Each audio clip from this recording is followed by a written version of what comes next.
Well, welcome to another edition of Christian Answers. My name is Pastor Jeff Short. And today I want to go through a couple articles about soccer. Yes, soccer. The first article I want to relate today, and I'm going to get into this in a different type of presentation quickly, but I wanted to introduce it.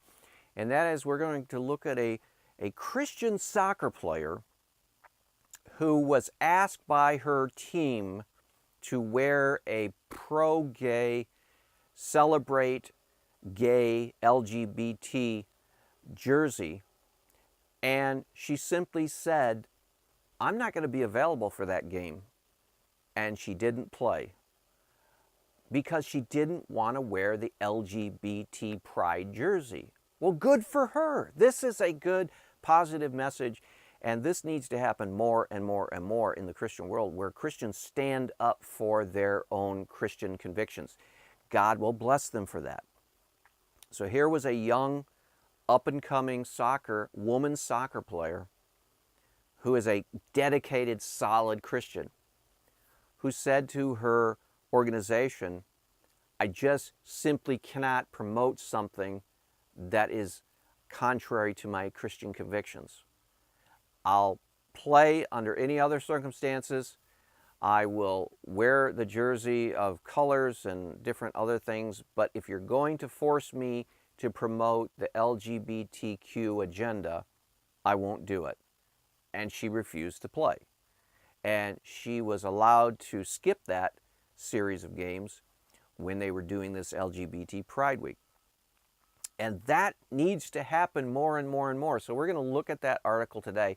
And then we're going to look at another article related to soccer. And this one, it's going to be a negative review of this action taken, because it is a so-called, and the media keep promoting this over and over and over. It's foolishness, but they keep promoting this so-called Christian woman blogger, mommy blogger, marries a female soccer player, professional soccer player. And the headlines keep reading, "Christian blogger marries woman soccer player."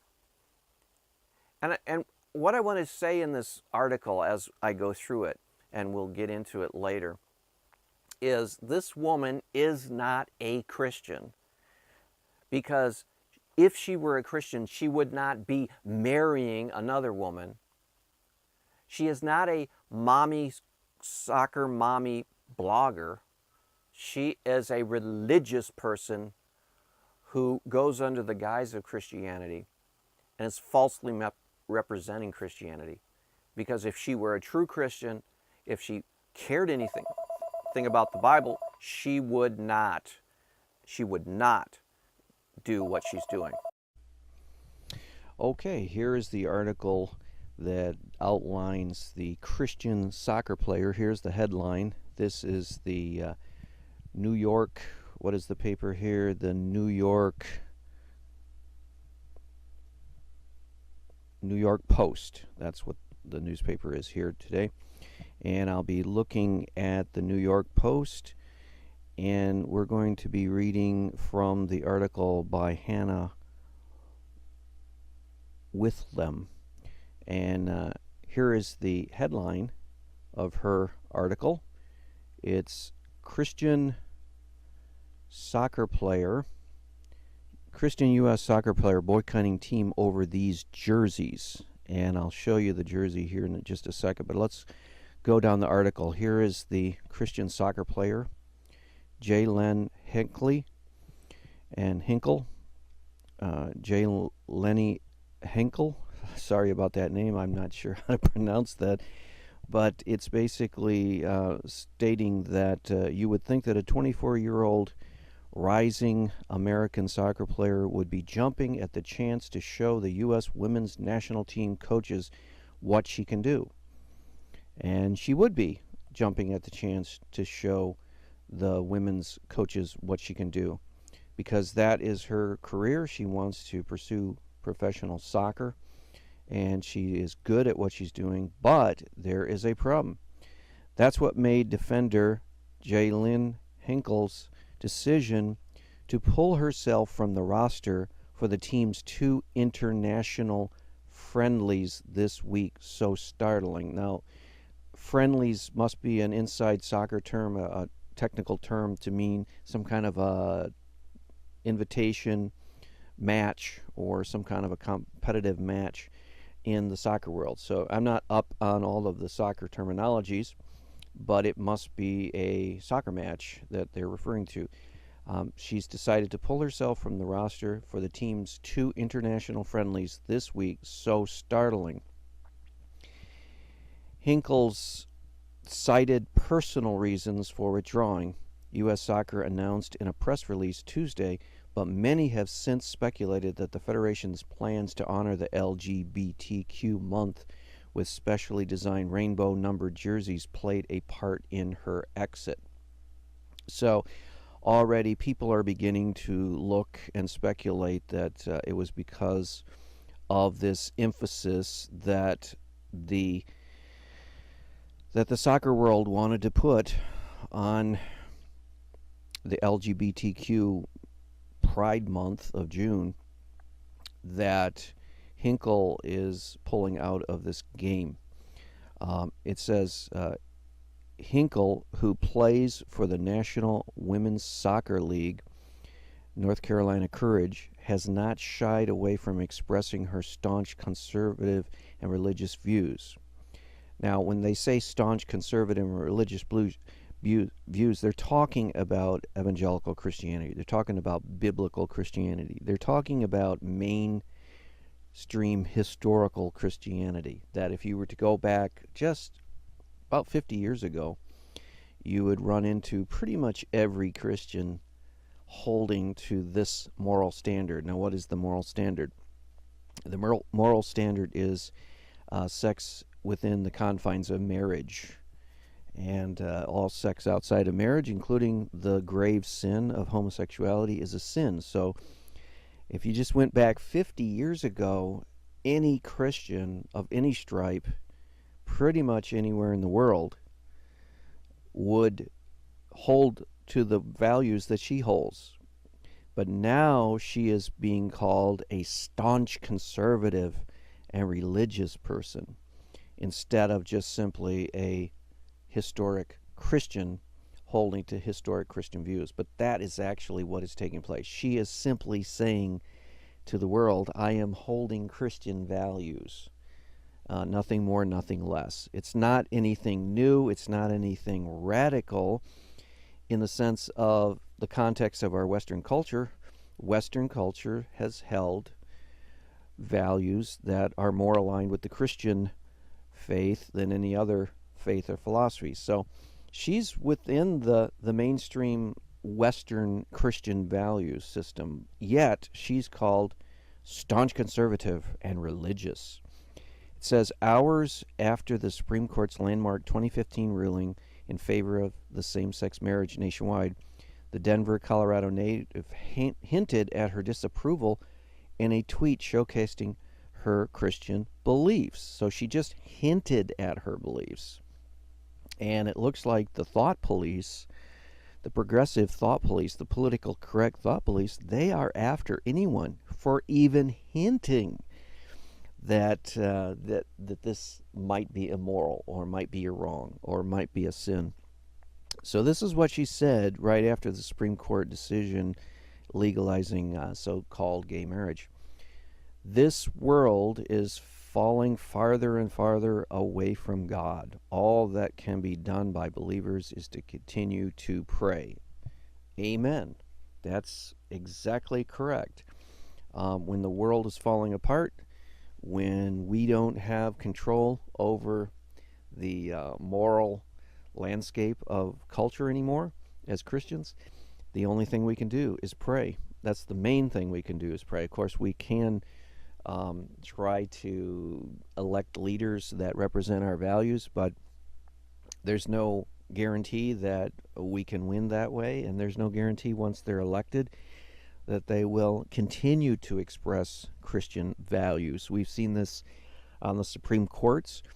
We have elected conservative presidents, and they have nominated and appointed so-called conservative Supreme Court justices, and then these justices have turned right around and betrayed the very people that appointed them by voting for example, for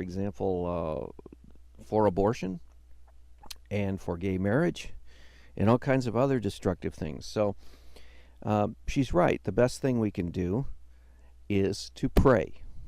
And that's what we as Christians should be doing right now. We should be doing it a lot today because of the way our culture is heading.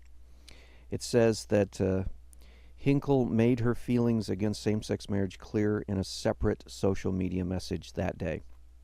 Here's what she says. I believe with every fiber in my body that what was written 2,000 years ago in the Bible is undoubtedly true, she wrote in the Instagram caption alongside an image of a cross. It is not a fictional book. It's not a pick and choose what you want to believe. You either believe it or you don't. This world may change, but Christ and his word will never change.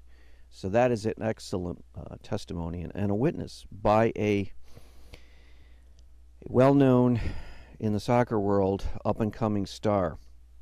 She goes on, my heart is that as Christians we don't begin to throw a tantrum over what has been brought into law today, that is the same-sex, so-called same-sex marriage ruling by the Supreme Court, but we become that much more loving that through our love, the lost, rejected, and abandoned find Christ. The rainbow was a covenant made between God and all his creation that never again would the world be flooded as it was when he destroyed the world during Noah's time.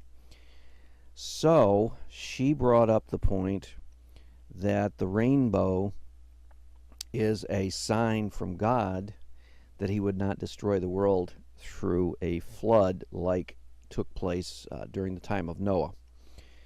And it is God's symbol. God already owns the copyright on the rainbow.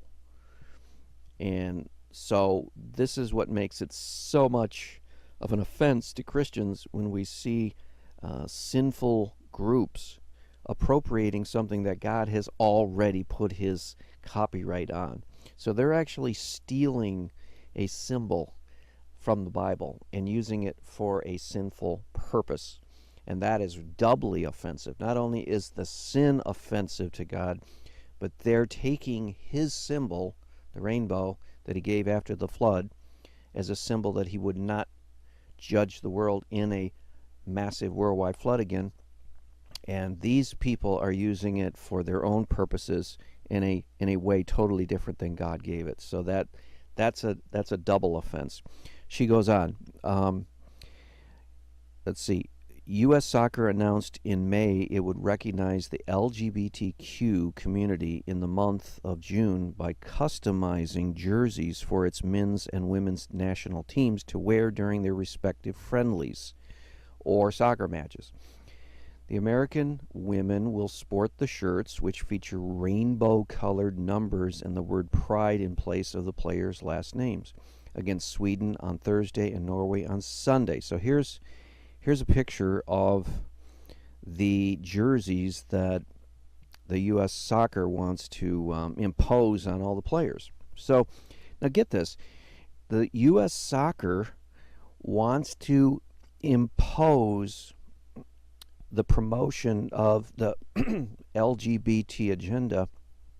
Not only do they sponsor this as a corporation or a organization, but they want each and individual soccer player to wear a jersey that says Pride, which is a representation of gay pride, and a rainbow colored number.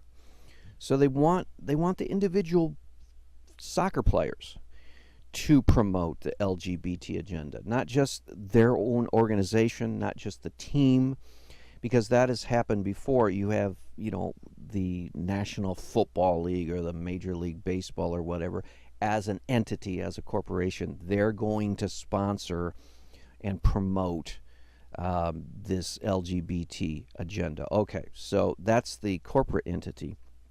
Or you might even have individual teams like the San Francisco Giants or the Los Angeles Dodgers. That team, that individual team, is going to put up posters, or they're going to have a so-called LGBT night at the ballpark. And that has taken place before a number of different times.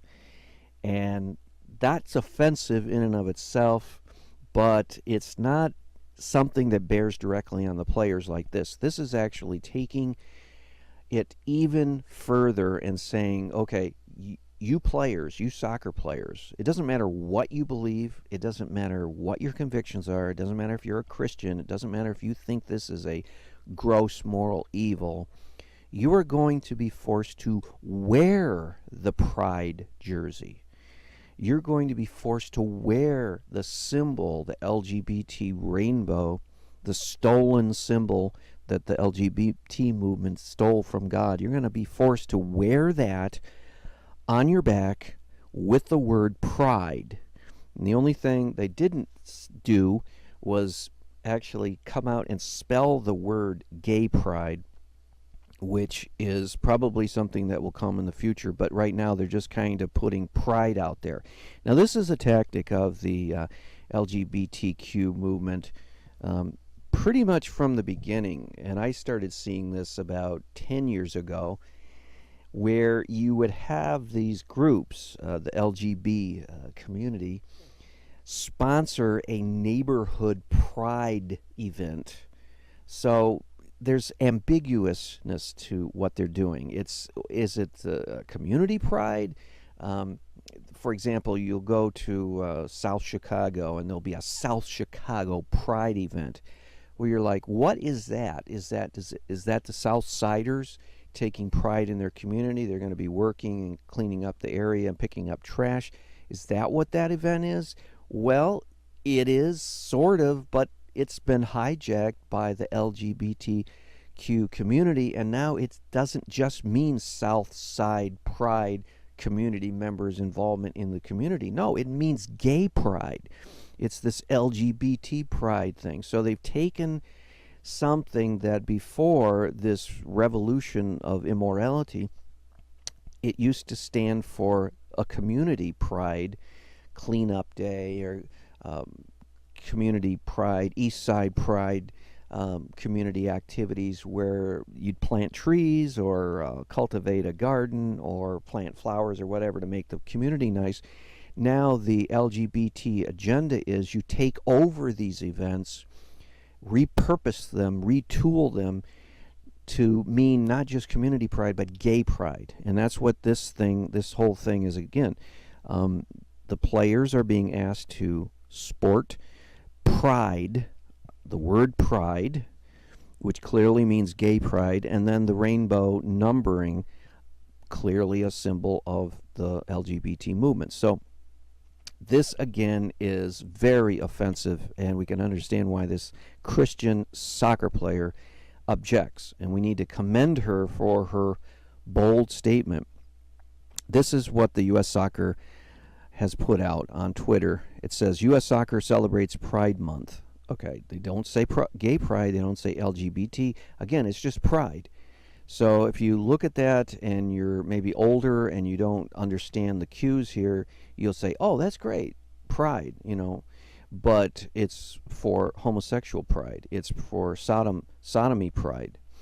And then that's not something to be proud of. It's shamefulness. But then they go on, they say, to celebrate LGBTQ Pride Month, the U.S. Soccer Organization and the U.S. Soccer World Team will wear pride-inspired rainbow numbers. So the LGBTQ movement has infiltrated soccer, and now it's forcing its players to support it. It says Hinkle has made 8 appearances with the senior national team, with her first call-up coming in 2015 against Brazil.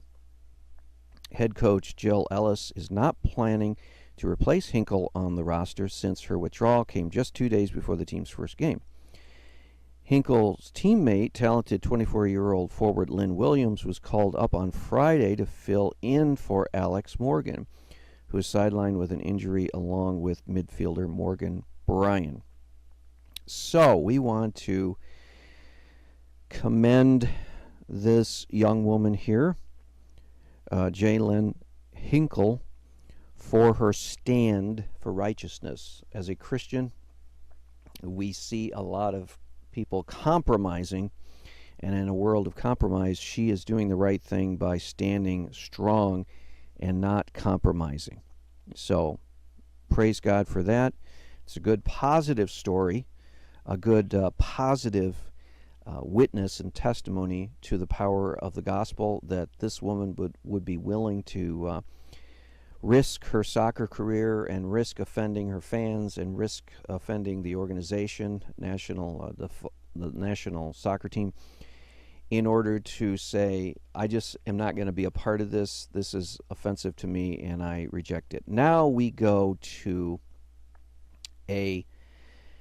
another soccer story that is really sad, and this one is an example of Christian compromise. And this is taken from an online magazine, and we're going to show how this is really it's really a media smear on Christianity, because they know that this does not represent Christianity.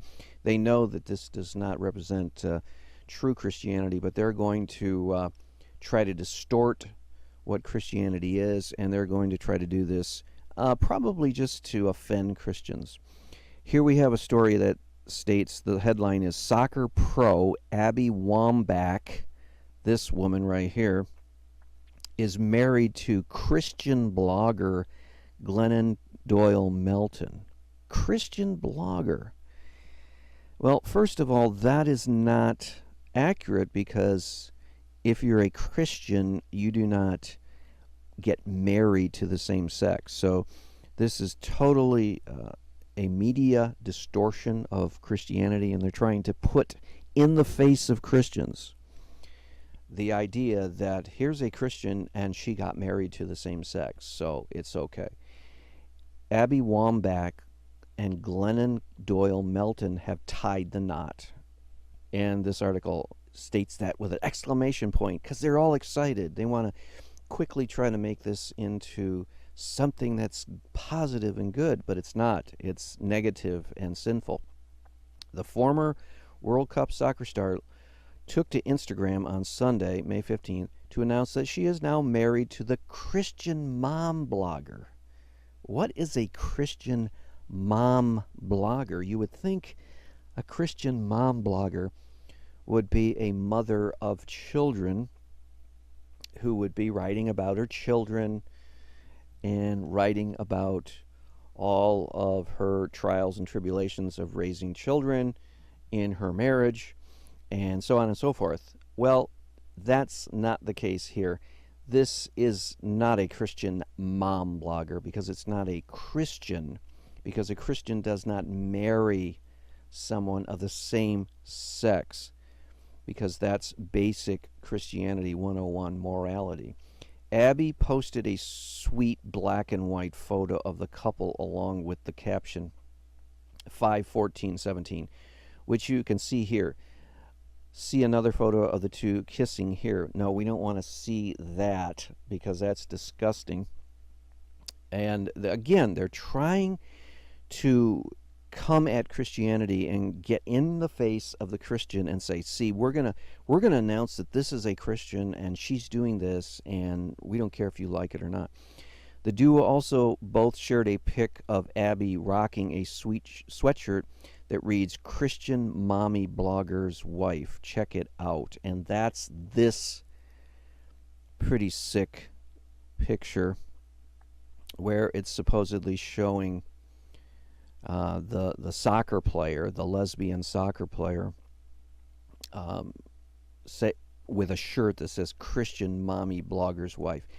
This is all specifically done to try to offend Christians because of our value system. It says, my beloveds, please never give up on love. that's mocking true Christian love, because two people of the same sex cannot share in marital love, because it's forbidden by God, and it goes against nature, and it goes against God's will. And that's supposedly from the Christian mommy blogger, which is a joke.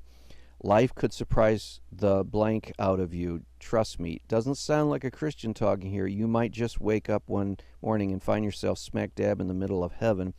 I love my wife. Love wins. Again, this is all the LGBT terminology. It's the whole tactic of trying to normalize the sinful lifestyle of homosexuality. And we see that in that related soccer news, but want to go back to the good, solid testimony of this Christian. This is the one we want to commend. This is the one we want to hold up as a role model. And I hope people watch her and follow her example, and not the example of that so-called fake Christian mommy blogger or whatever she's called. So I hope that's been informative to you, and we'll see you back here another time on another presentation on Christian Answers. God bless.